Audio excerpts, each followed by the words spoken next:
오늘 금요 심야회 가운데 오신 여러분들을 예수 그리스도의 이름으로 환영하고 축복합니다. 하나님이 주신 놀라운 은혜와 하나님의 산 소망이 우리와 또한 가정 가운데 자녀들 가운데 넘쳐나기를 간절히 축복합니다. 두세 사람 이름 모인 곳에 내가 너희와 함께 있으리라. 여러분, 얼마 되지 않는 우리 모이지 않았지만요, 이곳 가운데 성령님께서 임하시면 초대교회에 역사하셨던 위대한 역사가 이 밤에 일어나게 되는 줄 믿습니다. 여러분, 탈모인들에게 있어서 스트레스를 제일 많이 받을 때는 머리를 감을 때와 또한 머리를 말릴 때 쑥쑥 빠지는 자신의 머리카락을 볼 때 그 스트레스를 많이 받습니다. 진짜 이러다가 대머리가 되겠다, 나이도 젊은데 어찌할꼬 막 불안함과 무서운 가운데 사로잡히게 되죠. 그래서 최대한 2대8 가르마를 타서 다른 한쪽을 커버하려고 합니다. 저 또한 중간에 머리가 많이 비었거든요. 그래서 이러한 스타일을 고수하려고 합니다. 예전에는 쌈박하게 잘랐는데 이제는 쌈박하게 하는 것이 아니라 중간에 머리 비운 것을 커버할 수 있는 그 머리 스타일을 고수하려고 합니다. 그래서 여러분, 저도요, 콩도 먹어보고 그 다음에 머리에 뿌리는 제품도 사보고 적게 빠지게 하려고 좋은 샴푸도 쓰며 머리가 잘 날 수 있도록 여러 가지 음식도 먹기도 했습니다. 그런데 여러분, 그것을 하더라도 여전히 빠지는 제 머리를 본다라는 거예요.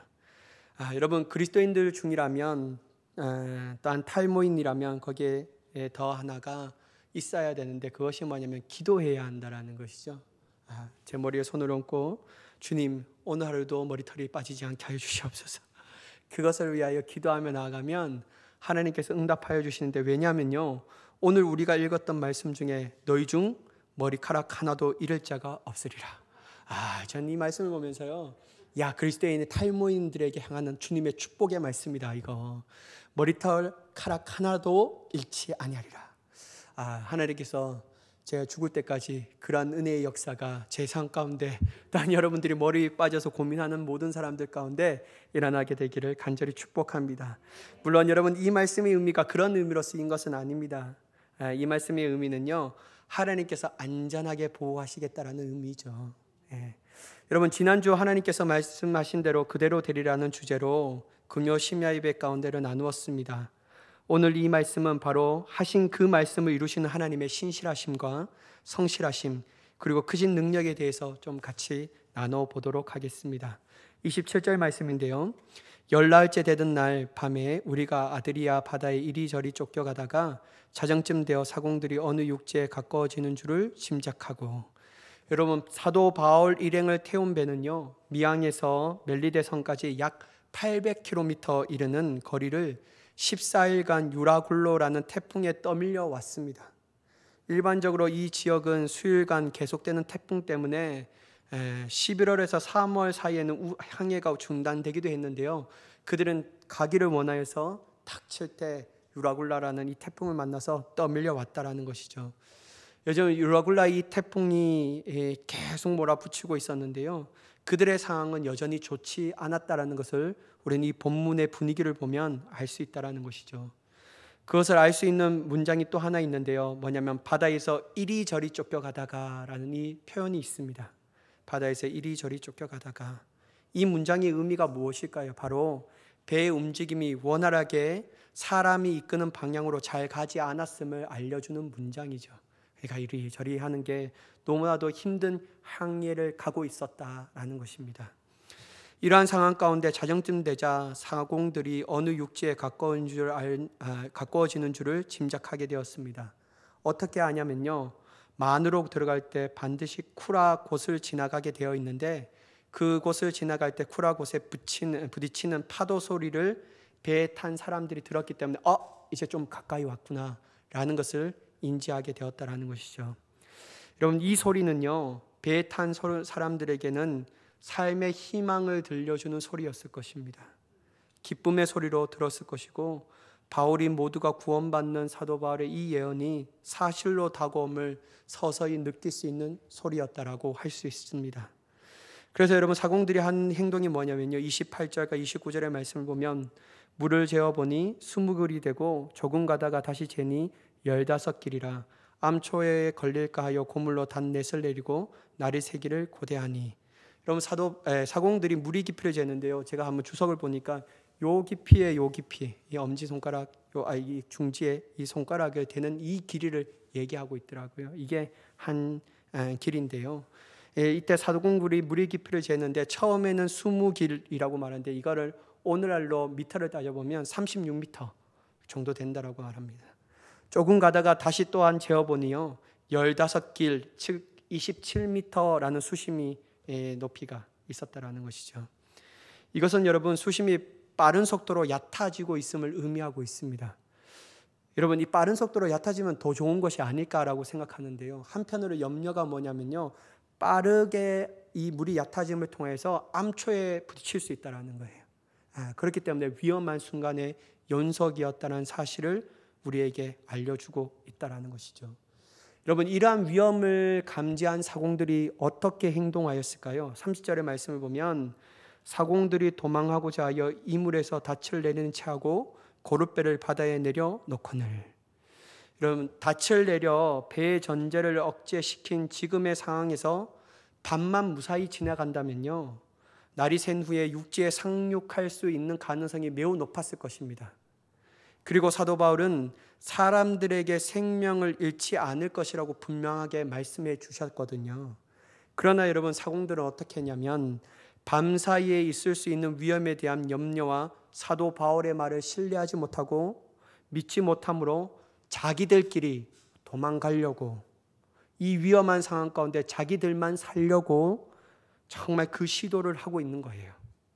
그래서 모든 사람들에게 이물에서 닻을 내리는 채 하는데 실제로 그들은 고룻배를 배에 내려서 그 고룻배를 타고 자기들은 막 도망가려고 했다라는 것이죠. 사랑하는 여러분, 저는 여기서 인간이 얼마나 자기중심적인지 다시 한번 깨닫게 됩니다. 여러분 저의 이 말씀을 준비할 때 딱 하나 이게 머릿속에 깨닫는 사건이 뭐냐면요, 세월호 사건. 그 배의 승무원들, 선장들, 직원들은 자기들만 살려고 그 학생들을 그 옷 가운데 계속 있으라고 말했잖아요. 그리고 정작 그들은 밖에 자기들만 살려고 해양 이 구조선에 올라탔다라는 것이잖아요. 그 말씀이 자꾸 제 머리 가운데 올려오는 거예요. 예나 지금이나 변하지 않는 것이 인간이 얼마나 자기중심적인 삶인지, 위험한 상황 가운데 사람들은 죽든지 말든지 상관없고 나만 살면 돼 라는 얼마나 이 참 악한 마음을 가지고 있는지에 대해서 이 말씀을 통해서 다시 한번 깨닫게 되었습니다. 여러분 그들은 그 배에 타고 있는 사람들의 목숨은 중요하게 여기지 않았습니다. 자기만 살면 된다라는 거예요. 이러한 생각에 그러한 말도 되지 않는 상황을 만들어내고 있다라는 것이죠. 근데 여러분 저는 이러한 그들의 모습을 볼 때 우리들도 이러한 모습이 나타나지 않을까라는 생각을 지울 수 없었습니다. 물론 이 상황과는 비교되지 않지만 제가 하나님이 주신 감동이 뭐냐면요, 다른 사람들이 구원받고 천국을 기쁨을 누리는 이런 것은 아무 상관없이 자기 혼자 예수 잘 믿고 천국 가면 그만이지 뭐, 이러한 생각을 우리가 때로는 하고 있지 않은가. 세상 가운데 쉬는 가운데 죽어가는 그 영혼들을 안타까워 여기지 아니하고 그냥 내가 예수만 잘 믿으면 되지 저 사람은 살겠지 나중에 예수 믿겠지. 그러한 여러분 안타까움을 마음을 가지지 않고 자기만 생각하며 나아가는 이기적인 신앙의 삶을 살아가고 있지 않을까. 그게 제 머릿속에 막 지울 수 없었다라는 것이죠. 여러분 그런데 여러분 예수님은 우리에게 어떻게 얘기하십니까? 모든 민족으로 제자를 삼아 땅끝까지 복음을 전하라. 그리고 가르쳐 지키게 하라. 주님의 가장 큰 이 미션이었다라는 것이죠. 마지막 유언이었고, 분명히 예수님은 우리에게 복음을 전하여 그들 또한 하나님의 자녀가 되고 구원을 받고 천국의 기쁨을 누리는 삶을 살기를 원하셨는데, 누구를 통해서요? 예수를 먼저 믿은 우리에게 그 사명을 우리에게 주셨는데 우리는 그런 거에 아무런 관심을 가지고 있지 않는다라는 거예요. 그냥 나만 기도하고 나만 복 받고 우리의 가정만 잘 되면 돼, 우리의 자녀만 잘 되면 되지 이러한 삶을 살아가고 있지 않은지, 신앙의 이기심이 우리 안 가운데 어느 순간 모르게 내 마음을 자리 잡고 있고 그것 가운데 몰두하게 만들고 있지 않은지. 여러분 우리는 이 신앙이라는 이기주의에서 벗어나 하나님의 우리에게 향한 그 대명령을 다시 한번 기억할 수 있는 자가 되어야 될 줄 믿습니다. 하나님은 우리를 먼저 부르셨다라는 것이죠. 정말 하나님의 은혜와 사랑, 구원을 먼저 받은 사람들로서 우리에게는 막대한 책임감이 있습니다. 그것은 뭐냐면요, 땅 끝까지 복음을 전해야 한다라는 거예요. 내가 가지 못하면 보내서라도 전해야 한다라는 것이죠. 내 사랑하는 사람들, 친척들, 내 가족들을 먼저 살리는 것이 가장 먼저 하나님께서 땅 끝까지 가서 전하라 라는 그 말씀에 적극적으로 순종하는 우리의 모습이 되지 않을까라고 생각합니다. 그래서 여러분, 정말 우리는 하나님의 마음을 깨달아 혼자만 살려는 것이 아닌 오직 많은 사람들을 구원하는 데 쓰임받기 원하는 그 마음으로 살아가는 우리의 삶이 되어야 될 줄 믿습니다. 여러분, 이러한 그들의 행동에 사도 바울은 다음과 같이 백부장과 군인들에게 말하는데요. 31절 말씀입니다. 바울이 백부장과 군인들에게 이르되 이 사람들이 배에 있지 아니하면 너희가 구원을 얻지 못하리라 하니.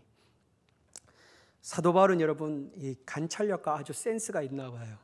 다른 사람은 못 느꼈는데 이 물에서 다릿을 내리지 않아야 하는 상황임에도 불구하고 닷을 내리려는 사공들의 행동을 이상히 여겼습니다. 그리고 즉시 그들의 의도를 단번에 파악했다라는 것이죠. 사도 바울은 백부장과 군사들에게 그들이 도망가지 않도록 막아야 한다고 요청하고 있습니다.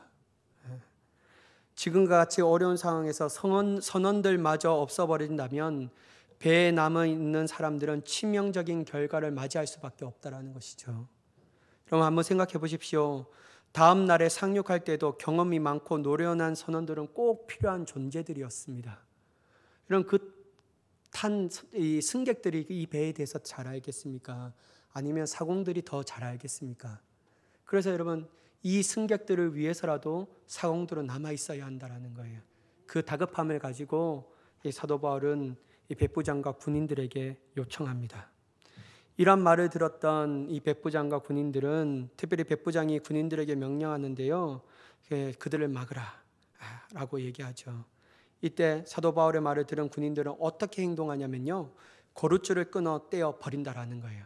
그러니까 여러분, 이 배가 이렇게 구조선이라고 하는 이 딱 달려서 내려가는 이 줄을 탁 끊어버리니까 이 배가 떠내려가 버리는 거잖아요. 끊어버렸다라는 것이죠. 저는 여기서요, 어떤 생각을 하면요, 군인들의 성급함을 좀 봤습니다. 군인들이 너무 성급했는 거예요. 뭐냐면 여러분, 사도 바울은 뭐라고 얘기했죠? 사공들의 도주를 저지시키라고 했지 거룻배를 버리라고 말하진 않았다라는 거예요. 여러분, 거룻배라는 것은 반드시 상륙할 때 필요한 배였다라는 거예요. 그것을 타고 이 수심이 얕은 곳에 지나가게 되어야 되는데요, 그 거룻배를 버림으로 통해서 나중에 이제 그 상륙을 갈 때 얼마나 어려움을 겪었는지 모릅니다. 사도 바울은 그 의도를 가지고 그 사람들을 제지시키라고 했지, 군인들은 성급하게 그 거룻줄을 끊어버려서 거룻배를 떠나버리도록 했다라는 것이죠. 저는 여기서 여러분 영적 깨달음을 하나 발견했습니다. 무엇이냐면요, 여러분, 제가 깨달은 영적 깨달음은 말씀하신 대로만 순종하자라는 거예요. 말씀하신 대로만 순종하자. 여러분, 말씀을 넘어 자기의 생각과 판단으로, 여러분, 이게 정말 직설적인 말이고 좀 이렇게 세상적인 말이지만 오버하지 말자라는 거예요. 그냥 말씀하신 대로만 순종하자라는 거죠. 여러분, 이것은 매우 중요합니다. 우리가 믿음 생활에 있어서 하나님께 주신 말씀대로 그분의 의도대로만 하면 아무런 문제가 없다라는 거예요. 하지만 꼭 여러분, 넘칠 때가 문제가 꼭 생깁니다. 넘칠 때가 꼭 문제가 생겨요. 그래서 여러분, 저는 정양희 목사님의 말씀 중에 정말 그 말은 처음에는 이게 의도를 잘 파악하지 못했는데요, 그 말이 너무나도 진리인 것 같아요. 여러분, 열심히 하는 사람들은 그 열심의 힘을 좀 빼야 합니다. 그 말이 정말 진리다. 너무 넘치고 자기 어깨에 힘이 들어가면 들어갈수록 문제를 많이 발생하는 거예요. 여러분, 교회의 문제들은 열심히 하지 않는 사람들로 인하여 생기는 것이 아니라 열심을 하는 사람들로 인하여 문제가 꼭 발생합니다. 꼭 최선을 다하여 해보겠다라고 말하는 사람들. 그 사람들 때문에 교회의 문제가 너무 깊어진다라는 거예요. 그렇다면 여러분, 그 사람들은 어떤 것에 통해서 문제가 일어나면요, 주님이 말씀하신 대로만 순종하면 문제가 없는데, 주님이 주신 말씀 플러스 자신의 생각과 판단을 넣어서 자신의 의지를 가지고 그 말씀을 오버해서 지킨다라는 거예요. 그러니까 여러분, 인간의 생각이 개입되니까 하나님의 말씀이 오용되고 변질되어서 자신의 욕심이 그 안에 가미되어서 그 모든 것들을 나타내니까 꼭 교회에 문제가 일어날 수밖에 없다는 것이죠. 사랑하는 여러분, 하나님께서는 분명한 말씀 앞에서 우리에게 요구하시는 것은 순종이지 우리의 생각과 판단을 요구하시지는 않습니다. 하나님의 말씀하신 그 분명한 말씀 가운데는요, 오로지 요구하는 것은 순종이에요. 판단, 이거는 원하지 않으셔요. 물론 여러분, 어떤 말씀은 우리의 생각과 판단이 요구될 때가 있습니다. 그때는 여러분, 우리가 분별해야 되고 판단해야 한다는 거예요. 하지만 오늘과 같은 이 말씀 가운데서는 분별하고 판단하는 것이 아니라 그거 한 대로만 지키면 된다는 거예요. 거룩하라 라고 말하면 거룩한 삶을 살아가면 된다는 겁니다. 도둑질하지 마라 라고 말하면 도둑질 안 하면 되는 거예요.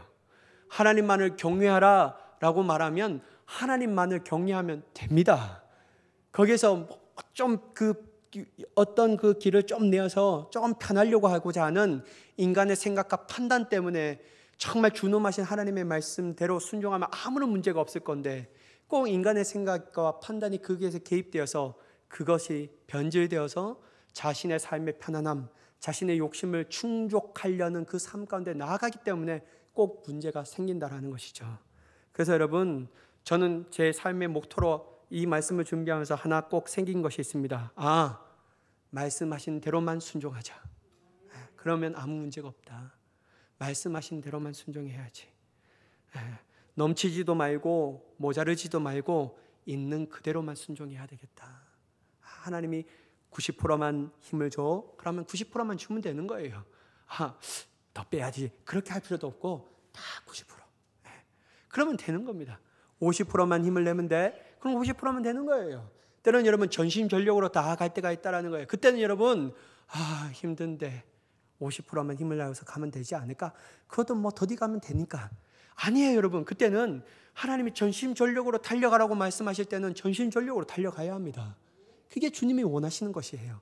그래서 여러분, 넘치지도 말고 정말 적게도 하지 말고 모자르지도 말고 오직 주님의 하신 말씀 그대로 순종하며 나아가서 그 순종을 통하여 주신 하나님의 은혜의 복을 누리며 나아가는 우리가 되기를 간절히 축복합니다. 여러분, 33절에서 37절 말씀인데요, 날이 새어가매 바울이 여러 사람에게 음식 먹기를 권하여 이르되 너희가 기다리며 먹지 못하고 줄인 지가 오늘까지 열나은즉 음식 먹기를 권하노니 이것이 너희의 구원을 위하는 것이요 너희 중 머리카락 하나도 잃을 자가 없으리라 하고 떡을 가져다가 모른 사람 앞에서 하나님께 축사하고 떼어 먹기를 시작하며 그들도 다 안심하고 받아 먹으니 배에 있는 우리의 수는 전부 276명이더라. 여러분, 날이 새어가려고 할 때 사도 바울은 여러 사람에게 음식 먹기를 권합니다. 여러분, 이 방법이 뭐냐면요, 사람들을 안심시킬 수 있는 방법이기도 했습니다. 또한 여러분, 곧 날이 새면 상륙하는 시도 가운데 이 비상사태가 일어나잖아요. 그것을 대비하기 위해서 사람들이 먹어야지만 힘을 낼 수가 있잖아요. 그래서 사도 바울이 이러한 목적을 가지고 그들에게 얘기하고 있다는 것이죠. 아주 매우 똑똑한 사람이 바로 사도 바울이었다라는 사실을 우리는 이 말씀을 통하여 알 수 있는데요. 근데 여러분, 이 배에 탄 사람이 먹지도 못하고 줄인 지가 오늘 성경의 말씀 보면 열나은즉 되었다라고 말합니다. 근데 여러분, 제가 정말 이 주석의 말이 열나은즉 됐을까라는 생각을 좀 봤거든요. 대부분 주석가들이 뭐라고 이야기하냐면요, 열나은 정도로 먹지 못하면 그 상황 가운데는 많은 사람들이 죽었을 것이라고 얘기하고 있습니다. 이 말은 어떤 의미냐면요, 제대로 된 식사는 못했다라는 거예요. 간신히 음식을 먹었다라는 거죠. 왜냐하면 그들에게는 죽음의 공포, 말할 수 없는 두려움이 엄습해 있잖아요. 먹고 싶은 생각이 있겠습니까? 곧 죽게 됐는데 어떻게 내가 이것을 먹을 수 있을까? 그래서 여러분, 정말 그들이 제대로 된 식사를 할 수 있는 상황과 형편이 되지 못했다라는 것이죠. 겨우 목숨을 연명할 정도의 음식만을 섭취하였다라는 의미로 볼 수 있습니다. 이때 사도 바울은 그들에게 또다시 분명하게 말하는데 뭐냐면 너희 중 머리카락 하나도 잃을 자가 없으리라. 여러분, 이 말의 참뜻은 앞에서 말씀드렸던 것처럼 하나님께서 완벽하게 보호해 주시겠다라는 약속입니다. 하나님께서 완벽하게 보호해 주시겠다라는 거예요. 그래서 죽을까 봐 걱정하지 말고 우리가 음식을 제대로 준비하여서 제대로 먹자라고 말하는 것이죠. 지금 그 상황이 안 될지라도 우리는 침착하고 평안하여서 음식을 먹자. 왜냐하면 하나님이 한 사람도 죽지 않게 하실 것이다라는 사도 바울의 하나님에 대한 하나님의 말씀을 주신 것으로 통하여 그들에게 예언을 선포하고 있는 줄 믿습니다. 그럴 때 여러분, 사도 바울은 어떻게 합니까? 떡을 가져다가 모든 사람 앞에서 축사하고 떼어 그들을 먹게 합니다. 여러분, 여기서 축사라는 단어는 우리가 잘 알다시피 감사 기도를 하나님 앞에 하였다라는 거예요. 근데 여러분, 오늘 이 말씀을 보면요, 사도 바울이 모든 사람들 앞에서 감사 기도를 하나님 앞에 드렸다라는 거예요. 여러분, 여기는 유대인들뿐만 아니라 이방인들도 있었습니다.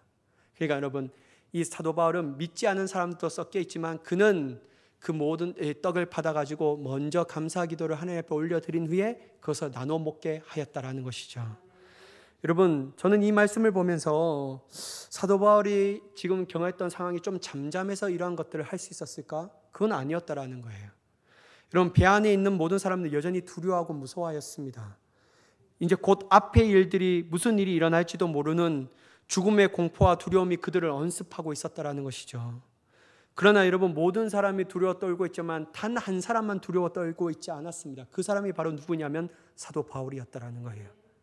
사도 바울은 어떠한 일이 일어날 것인가에 대한 두려움과 죽음의 공포로 인하여 무서워하지 않았습니다.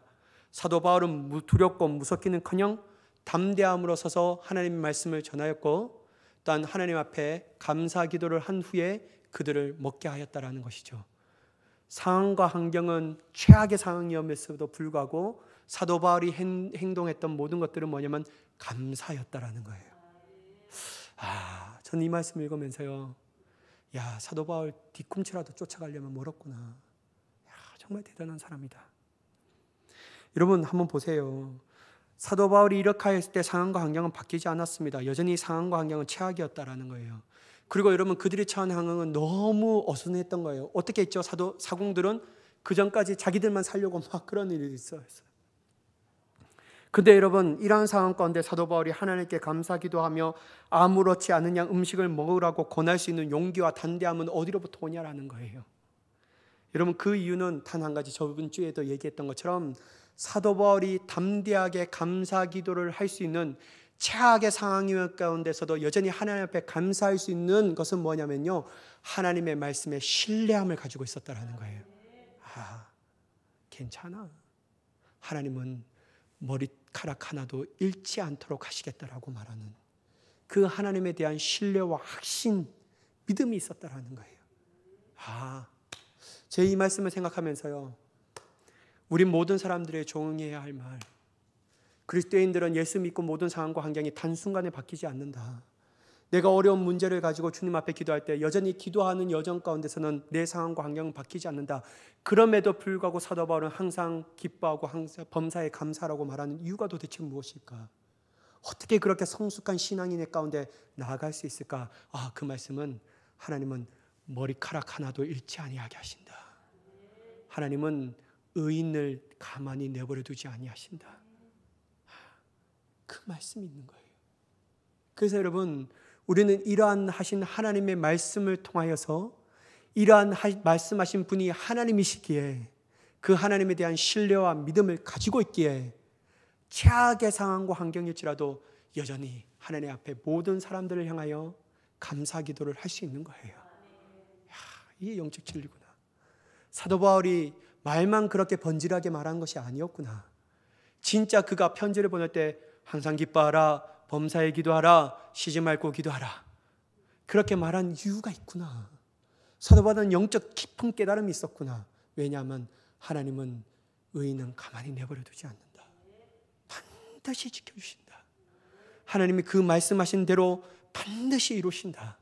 그러면 여러분, 하나님은 우리를 예수 믿는 믿음으로 말미암아 구원하시고 우리를 지켜주시고 우리의 보호자가 되어주시는데 우리가 상황과 환경이 바뀌지 않을지라도, 여전히 기도하지만 상황과 환경이 바뀌어지지 않을지라도, 내가 불평하고 원망하고 난 기도하지 않겠다라고 말하는 것이 아니라 그 상황 가운데 여전히 감사할 수 있는 이유, 감사로 하나님 앞에 기도할 수 있는 이유는 하나님은 여전히 우리를 향하여 역사하신다. 이 믿음 때문에 그렇게 됐다는 거죠. 여러분, 우리가 사도 바울처럼 할 수 있는 것은 우리 또한 하나님을 향한 신뢰와 믿음이 있어야 한다는 거예요.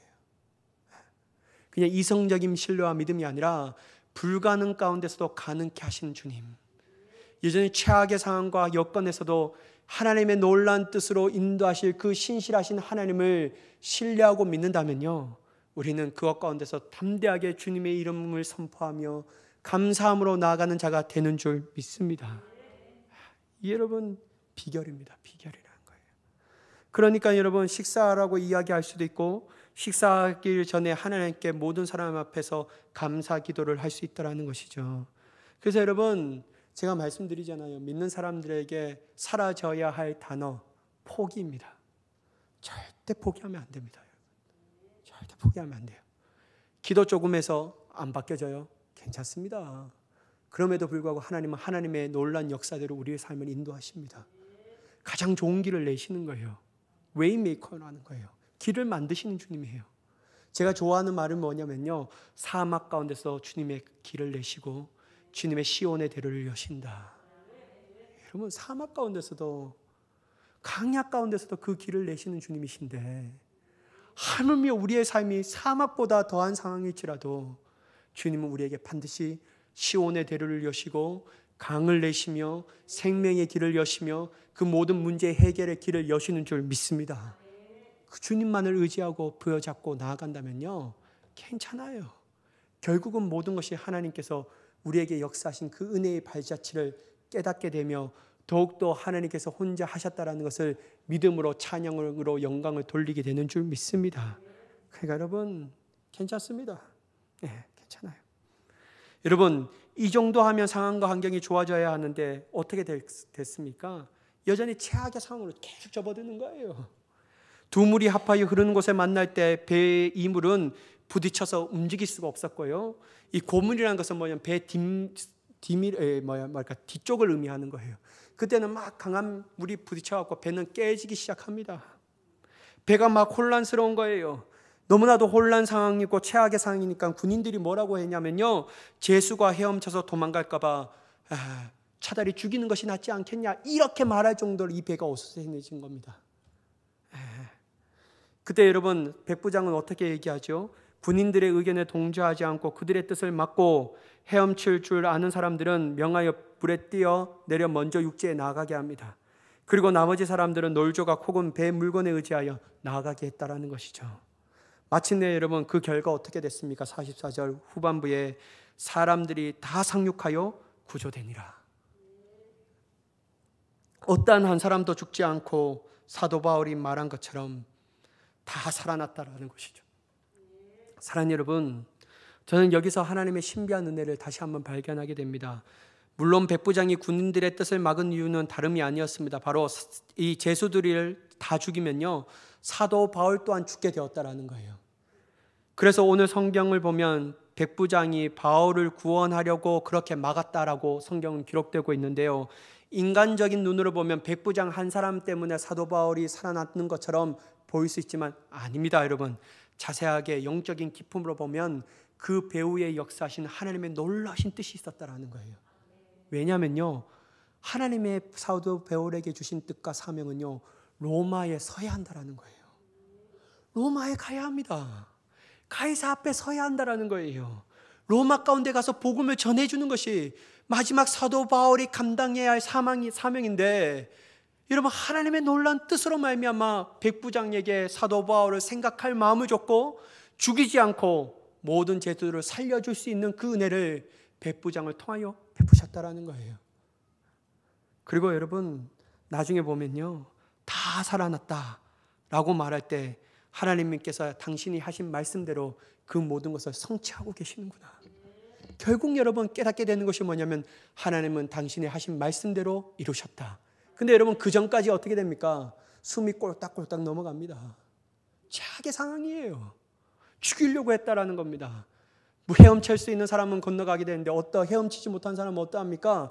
널브러진 그 널판 하나 잡고 배에서 던진 물건을 잡고 의지하여 막 그 배를 헤엄쳐서 나아갈 수 있는 이 최악의 상황이 그들을 맞이하고 있었다라는 거죠.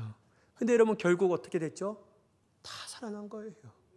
사랑하는 여러분, 정말 이렇게 하면요, 저 또한 오늘 성도님들과 한번 얘기하면서 목사님 왜 기도하는데 하나님 이렇게 하실까요? 막 그렇게 얘기했어요. 그때 제가 솔직한 제 마음을 얘기했어요. 저도 그럴 때마다 하나님 참 얄궂으십니다. 하나님 너무 이해가 안 돼요. 왜 너 그냥 기도하면 응답해 주시면 되는데 이렇게 최악의 상황 가운데 나아가게 할까? 근데 여러분, 하나님이 이렇게 하신 이유가 있다라는 거예요. 그게 뭐냐면요, 하나님의 길은 하나님께서 여셔야만 한다라는 거예요.